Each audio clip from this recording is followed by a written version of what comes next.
৩২,০০০ শিক্ষক মামলাকারীদের পরস্পর বিরোধী দাবিতে হাতছাড়া হতে পারে চাকরির সুযোগ। কি ঘটল শুনানিতে দেখুন। কলকাতা হাইকোর্টে ৩২,০০০ প্রাথমিক শিক্ষকের চাকরি বাতিলের মামলা এক নতুন মোড় নিয়েছে। বিচারপতি তপব্রত চক্রবর্তীর ডিভিশন বেঞ্চে এই মামলার শুনানি চলছে, যেখানে মামলাকারীদের আইনজীবীদের পরস্পর বিরোধী দাবিতে মামলার ভবিষ্যৎ নিয়েই প্রশ্ন উঠতে শুরু করেছে। একদিকে যেমন তারা পুরো নিয়োগ প্রক্রিয়া বাতিলের দাবি জানাচ্ছেন, তেমনি অন্যদিকে নিজেদের জন্য চাকরির আবেদনও করছেন। এই দুই বিপরীতধর্মী দাবিতে বিচারপতি স্বয়ং উষ্মা প্রকাশ করেছেন এবং মামলার যৌক্তিকতা নিয়ে প্রশ্ন তুলেছেন। মামলার মূল বিষয়, এই মামলাটি ৩২,০০০ অপ্রশিক্ষিত প্রাথমিক শিক্ষকের চাকরি বাতিলের রায়কে কেন্দ্র করে শুরু হয়েছিল। মামলাকারীদের প্রধান দাবি ছিল সম্পূর্ণ নিয়োগ প্রক্রিয়া বাতিল করে নতুন করে স্বচ্ছতার সঙ্গে নিয়োগ করতে হবে। কিন্তু শুনানির সময় তাদের আইনজীবীরা আদালতের কাছে আবেদন জানান যে মামলাকারীদেরও চাকরি দেওয়া হোক। এই পরস্পর বিরোধী অবস্থানই মামলার জটিলতা বাড়িয়েছে।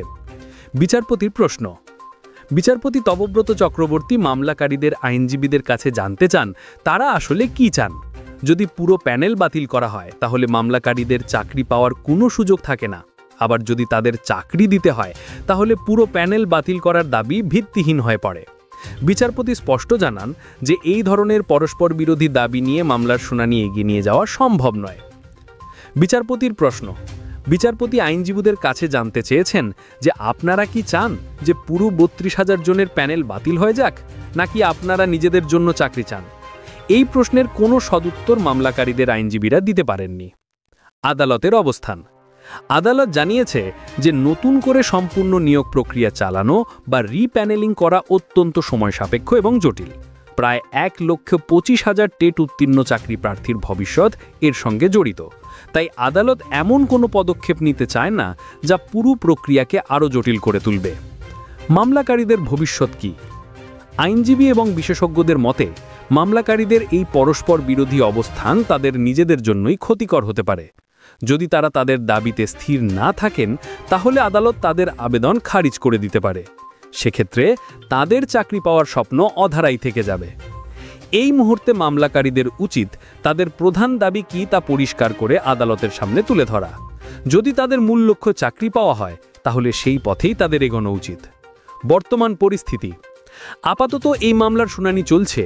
মামলাকারীদের আইনজীবীরা তাদের যুক্তি উপস্থাপনের জন্য আরও সময় চেয়েছেন, কিন্তু আদালতের কঠোর মনোভাব দেখে এটা স্পষ্ট যে যদি তারা তাদের দাবিতে স্থির না থাকেন তাহলে এই মামলার ভবিষ্যৎ অন্ধকার। ৩২,০০০ শিক্ষকের ভাগ্য এখন সম্পূর্ণভাবে আদালতের রায়ের ওপর নির্ভরশীল। ৩২,০০০ শিক্ষক নিয়োগ মামলা ফের শুনানির জন্য তালিকাভুক্ত হল। কি হতে চলেছে মামলার ভবিষ্যৎ? কলকাতা হাইকোর্টে আবার আলোচনার কেন্দ্রে ৩২,০০০ প্রাথমিক শিক্ষকের চাকরি বাতিলের মামলা। প্রাথমিক শিক্ষক চাকরি বাতিলের এই মামলাটি আবার শুনানির জন্য তালিকাভুক্ত হয়েছে। বিচারপতি তপব্রত চক্রবর্তী এবং বিচারপতি ঋতব্রত কুমার মিশ্রের ডিভিশন বেঞ্চে এই মামলার শুনানি হবে। এই প্রতিবেদনে আমরা মামলার বর্তমান পরিস্থিতি, মূল বিতর্ক এবং আদালতের সম্ভাব্য পর্যবেক্ষণ নিয়ে বিস্তারিত আলোচনা করব। এই মামলাটির দিকে তাকিয়ে রয়েছেন হাজার হাজার চাকরি প্রার্থী এবং কর্মরত শিক্ষক। চলুন দেখে নেওয়া যাক মামলার সর্বশেষ আপডেট। মামলার নম্বর ম্যাট ৮৭৩ অফ ২০২৩। পরবর্তী শুনানির তারিখ ২২শে সেপ্টেম্বর ২০২৫। আদালত কলকাতা হাইকোর্ট ডিভিশন বেঞ্চ। বিচারপতি মাননীয় বিচারপতি তপব্রত চক্রবর্তী এবং মাননীয় বিচারপতি ঋতব্রত কুমার মিশ্র। মূল আবেদনকারী পশ্চিমবঙ্গ প্রাথমিক শিক্ষা পর্ষদ। রেসপন্ডেন্ট প্রিয়াঙ্কা নস্কর। এই মামলার সাথে আরও অনেক নতুন আবেদন যুক্ত হয়েছে যা মামলাটিকে আরও জটিল করে তুলেছে। মামলার মূল বিষয়বস্তু, এই মামলার কেন্দ্রে রয়েছে ২০১৪ সালের প্রাথমিক টেট পরীক্ষা এবং তার ভিত্তিতে হওয়া নিয়োগ প্রক্রিয়া। মামলাকারীদের পক্ষ থেকে আইনজীবী বিকাশ রঞ্জন ভট্টাচার্য দাবি করেছেন যে টেট পরীক্ষা এবং নিয়োগ প্রক্রিয়া একে অপরের সাথে যুক্ত। তিনি টেট পরীক্ষায় দুর্নীতির অভিযোগ তুলে ধরেছেন। অন্যদিকে প্রভাবিত শিক্ষকদের আইনজীবীরা বারংবার তুলে ধরার চেষ্টা করছেন যে টেট এবং নিয়োগ প্রক্রিয়া দুটি পৃথক বিষয়। তাদের মতে যদি নিয়োগ প্রক্রিয়ায় কোনো সমস্যা থাকে তবে সেটিকে আলাদাভাবে দেখা উচিত, পুরো প্যানেল বাতিল করা উচিত নয়। আদালতের পর্যবেক্ষণ এবং সম্ভাব্য সমাধান। আদালতের পর্যবেক্ষণ অনুযায়ী বিচারপতিরা এই মামলার একটি দ্রুত এবং স্থায়ী সমাধান খুঁজছেন। তারা শুধুমাত্র প্যানেল বাতিল করার পরিবর্তে একটি মধ্যম পন্থা বের করার দিকেই বেশি আগ্রহী বলে মনে হচ্ছে। বিচারপতিরা উভয় পক্ষের স্বার্থ রক্ষা করে একটি নিরপেক্ষ রায় দেওয়ার চেষ্টা করছেন, যাতে চাকরি প্রার্থীরাও ন্যায় পান এবং কর্মরত শিক্ষকদেরও চাকরি সুরক্ষিত থাকে।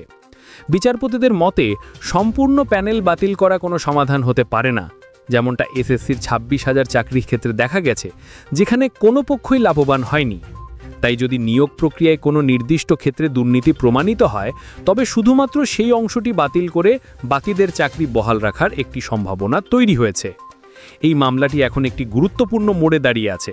আগামী দিনে আদালতের রায়ই নির্ধারণ করবে 32,000 শিক্ষকের ভবিষ্যৎ। এই মামলার পরবর্তী আপডেটের জন্য আমাদের সাথে থাকুন।